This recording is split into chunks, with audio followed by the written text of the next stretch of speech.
The views and opinions of this program are those of the host, guests, and callers. There is substantial risk of loss in trading futures and options, which you should carefully consider prior to trading. For over 95 years, we've set the bar. Power, we restored it. Protection, we reinvented it. Record yields, we redefined it. If there's one thing we know at FS, it's that just because something hasn't been done, doesn't mean it can't be done. We're never satisfied unless we take your farming operation to the next level. Run your equipment at peak efficiency and bust the bins this season. Visit fssystem.com. Well, as we wrapped up the trade action on Tuesday, we kind of flipped the script, so to speak, on Monday's trade. Wheat rallied, corn was pulled a little bit higher thanks to wheat being double digits higher, and soybeans gave back some of what we gained on Monday's trade. Let's talk about what we're seeing currently in this market. Joining us for analysis, we welcome in Brian Splitt with agmarket.net here to the show today. Brian, great to have you back on the program. Thanks for joining us. And yeah, like I said, kind of just flip the script on Monday's trade and really kind of, almost feels like we're back to where we were to start the week in corn, soybeans, and wheat. Just kind of an interesting type of trade on Tuesday, Brian. Yeah, Jesse, this was the definition of turnaround Tuesday. Monday, we had very aggressive buying in soybeans and very aggressive selling in wheat and a very quiet lower market in corn. Today, we had corn slightly higher on the heels of wheat, recovering nearly all of yesterday's losses, and beans were down. So you got to wonder if after the strong gains today, if maybe we don't see an export sales announcement of some wheat to China again. Very possible just based on the sheer magnitude of today's gains. And then that sets you up for a little buy the rumor, sell the fact. If we do see that headline hit tomorrow morning at 8 a.m. that China purchased some wheat, maybe they'll try to rally on the news and then sell off from there. We've got the bean market very sensitive to South American weather. And, it really depends on which weather group you follow and whether they put more emphasis on the GFS or the European models. We do know that over the next week or so, it's going to be dry in Mato Grosso, and that's where they really need rain. But that's where the discussion comes in as we get to late month. Talk about how the MJO is going to evolve and whether that's going to bring in this really this pattern shift towards the more monsoonal rains, which is what we typically would see in Brazil this time of year. And if those rains show up and there is a major pattern shift, then we've already likely seen the highs for this particular bean move. But if it disappoints the way some of the recent forecasts have, we may need to go look at the highs and maybe make some new highs. So I don't know which weather guy is going to be right, but it's very reminiscent of June domestically, where we had rain in the forecast, but it was always in that extended part of the forecast. And then as that day would creep up, it would just kind of dissipate. And so we really started that strong bull market in June. But when the rains finally verified, that was it, right? We just rolled over aggressively. So I tend to think it's going to be something similar, where as long as the forecast continues to disappoint, we're going to stay supported. But if we do get that pattern shift, you've got a lot of downside potential in beans. I feel like we're getting to a point on the calendar, Brian, and you can talk to us about this as you've kind of kept an eye on these charts here throughout the grain and oilseed trade. A lot of computer type algo trading off some of those headlines and things you noted, like the export sales and the weather. And really just it feels like we're getting to that point of the year, that time of the year where that holiday malaise could start to set in, and we really just kind of have to watch some of that computer type trading, trading off chart signals and more. Do you believe that's kind of the case? Are we kind of already there, Brian? Yeah, I mean, I know how I feel inside, and I'm already in holiday mode. So if that's the case for everybody, then we may be there already. But that's the way that the market is going to behave when you get to holiday trade. When there's less participants, the computers take over, and they do trade very technical. So if you're kind of in tune with what the market's looking at and the levels that it's trading off of, you could do very well late in the year if you're trading alongside the algos and you're in tune with what they're doing. it can be very quiet at times when there's not a lot going on, if there's no news and there's not a lot to move the market, but also it can be very volatile when there's less participants, less liquidity. And if a algo comes in here and says, I'm going to buy, 2,000 contracts of soybeans, well, in holiday trade, if it's thin, then it's going to move the market more than it would in a typical day. So just be mindful. Don't go to sleep because it's the holiday type trade.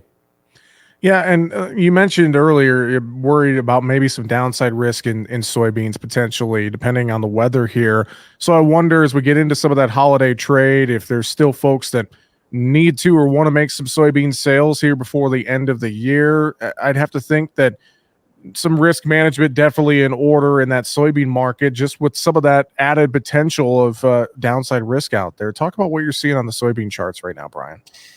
Yeah, I mean, you look at the gains that we had up to the night session into this morning. That was a retracement of just about 50% of the whole break from the November high to the December low. It only took about 4 sessions to do that. So that was a pretty key spot that we reversed off of on what looks to me like the idea that some of the signals are coming in a little bit stronger for some of the change in the MJO to get those monsoonal rains. So we went to a 50% retracement. Your 100-day and your 20-day moving average were about 3 cents below the overnight high. So we kind of jabbed through that a little bit.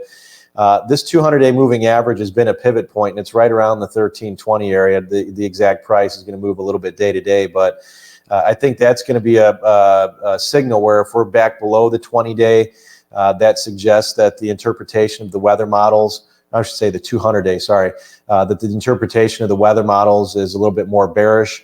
I am still big picture looking for a return to the fall low, the October low in that 1250 area. I do think if you see that sometime in the next 30 days, that is going to be a tremendous buying opportunity. So I'm keeping my eyes out for that. I'm trying to not get stuck in a position here either. I mean, when you think about Jan beans around, let's say 1330, you're what, maybe 70 cents off of the low. It's October low, and you're maybe about 60, 70 cents off of the high. So you're really mid-range. So you got to be careful taking an aggressive stance, because the opportunity for the market to go up 50 to 60 cents is just as equal as the market to go down 50 to 60 cents. So I'm really trying to stay away from positions and not get married to them, trading off some of the levels. But as far as hedging goes, I mean, hedging should be done whenever it needs to be done. And so when you get a rally like we've seen over the last couple of sessions on another short-term weather scare, it's a good time to layer some puts under the market, especially if you're still feeling friendly and you're looking for the market to continue to go up to make those sales. Having puts at some predetermined levels, and again, we just identified the 200 days important, so having a put at that strike price, probably not a bad idea if you're going to sit on the physical for a little bit longer. And vice versa, if you come in here and you say, you know what, I want to sell some beans, I want to stop the interest on this money, I want to get some cash before the end of the year, whatever your reasoning is, coming in and owning some call spreads in March, not a bad idea if you want to have some participation in beans in case the South American weather continues to flare up a little bit over the next couple of months. Same thought on the corn market here. Corn, I think a lot of farmers kind of maybe their hand got forced with that D's contract potentially, and we maybe saw some farmers selling, or at least probably what we're going to see before the calendar flips to 24 maybe in many cases when we had options expiration, throw it in there. But I wonder your thoughts, what you're seeing on the charts here in the corn market. I have to think that at this point, those bin doors are pretty locked up, Brian. Yeah, so I agree with that. And we know that just based on the size of the commercial short in the commitment of trade, that the grain is in the producer's hands. The commercial does not own the corn yet, so their commercial short is a very small position. It's the smallest it's been since 2013, which was the year after the drought. And so I think you may get some short-term basis opportunities here and there, depending on where you are geographically. But the sentiment that I'm hearing from the commercial guys is that they don't want to bid up too aggressively for it, because they do believe there's a wall of corn that's going to come available to the market as the calendar turns.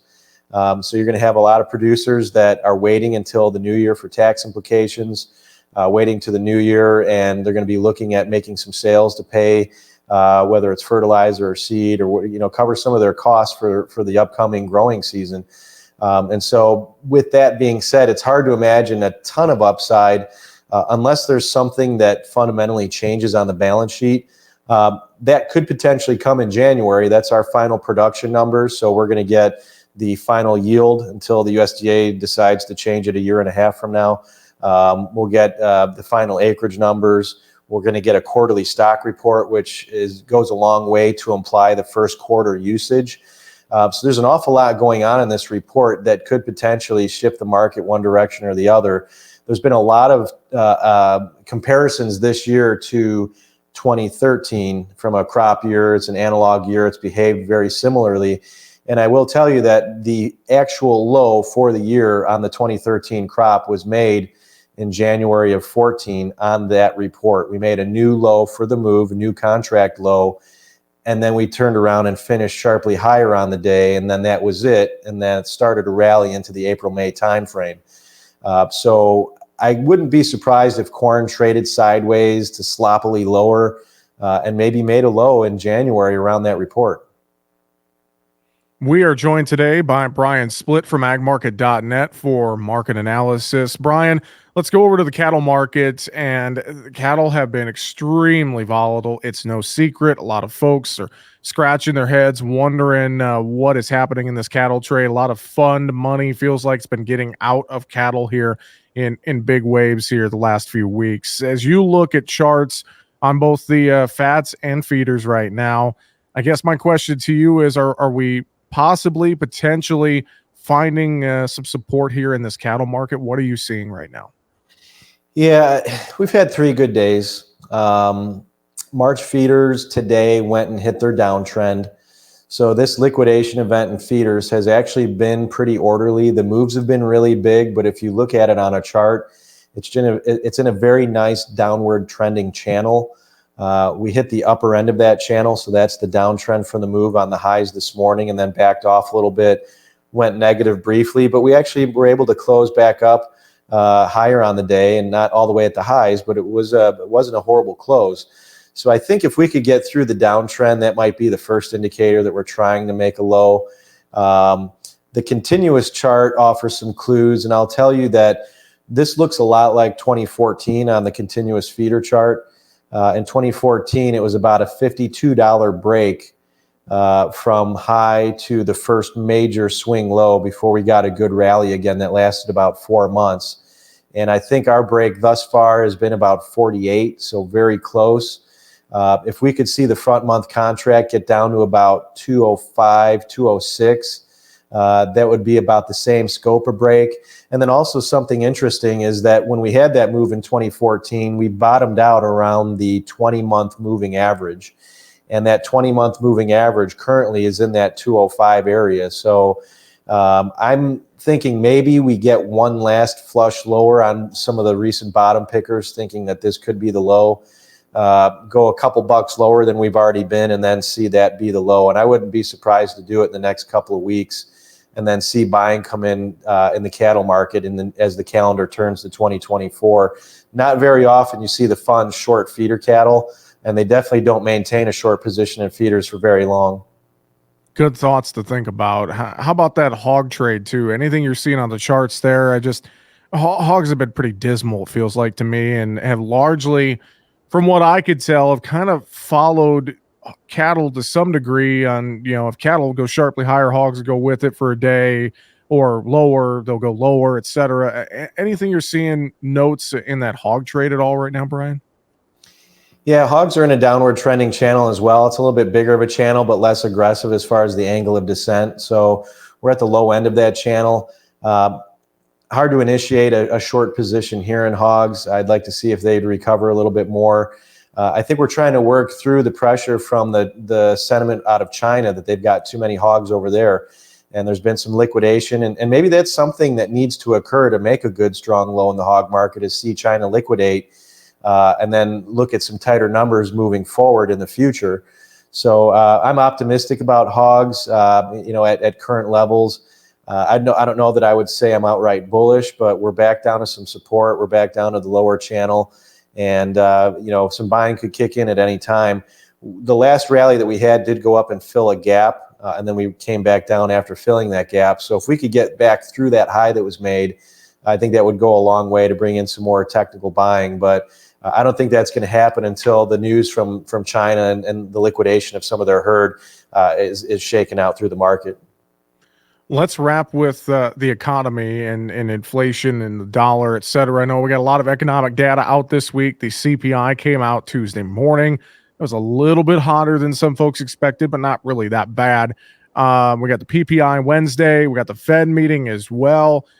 Any notes for you? Anything you're keeping a close eye on in some of the financial markets, energy markets, et cetera, Brian? Yeah, there's been some questions lately about when should I be locking in my fuel needs. The crude oil market just took out some support again today. It's been failing at the 200-day moving average. Heating oil, which is your diesel fuel proxy, took out its 200-day moving average. That has a measurement in the March heating oil contract, I believe down to about 239 is what the measured objective would be of the last double top. So it doesn't look like it's time to quite yet, but I do think as you see crude oil start approaching the low to mid 60s, if we do come down another few bucks, that seems to be an area that's been value since the beginning of the year. So I think you're going to look at buyers emerging there again. We still need to refill part of our strategic reserves. We did a little bit of that at some higher levels, and so I would like to think that the administration is going to continue to do that if we go back and get back to what their original objective was, which was between about what I think 65 and 69 was their initial target. So we're approaching that again, and hopefully if we see that again, because we had a funding issue early in the year, right? Government shutdown. So I think maybe that was why they couldn't come in and refill the reserves were at the prices they said they would. Now that we're past that, hopefully they'll take some more aggressive action at those price levels. Equity market has just been astounding to me. And you look at Dow futures, we're within a few hundred points of the record high. So it just seems like there's just been a mad dash by managed money to come in and own equities. The buying that we've seen over the last couple of weeks has been some record-breaking type buying from the funds. And that may continue into the end of the year, but I don't know why the stock market is up at these levels. It seems like there's enough concerns around out there about the economy, and it's going to be very hard for the Fed to start lowering interest rates with equities where they are. So unless there's some kind of economic data that says that we need to, I think interest rates are going to continue to remain elevated right now, and the idea that we need to see interest rate cuts early in 2024. I think it has to be alleviated by how the stock market's performing. Well, Brian, great stuff as always. I know folks want to reach out with questions. They could do so easily with a phone call or check out your website. You guys have a great conference coming up in Nashville that I know I will be attending as well. How could folks get a hold of you guys for more information, Brian? Yeah, check out the website, www.agmarket.net. On there, there's a banner at the top of the page to register or at least get some information on the conference, where it is, the dates and whatnot. Look at our app, www.agmarket.app. You could get a free trial of that. We use that for our consulting. And if you want to talk to me directly, 815-665-0463. Brian Splitt with agmarket.net. Always good to catch up with you, sir. Have a great rest of your week, and we'll talk to you again soon. All right. Thanks, Jesse. Have a good one. That's going to do it for the show today. Find us online at markettalkag.com. I'm Jesse Allen. Have a great afternoon.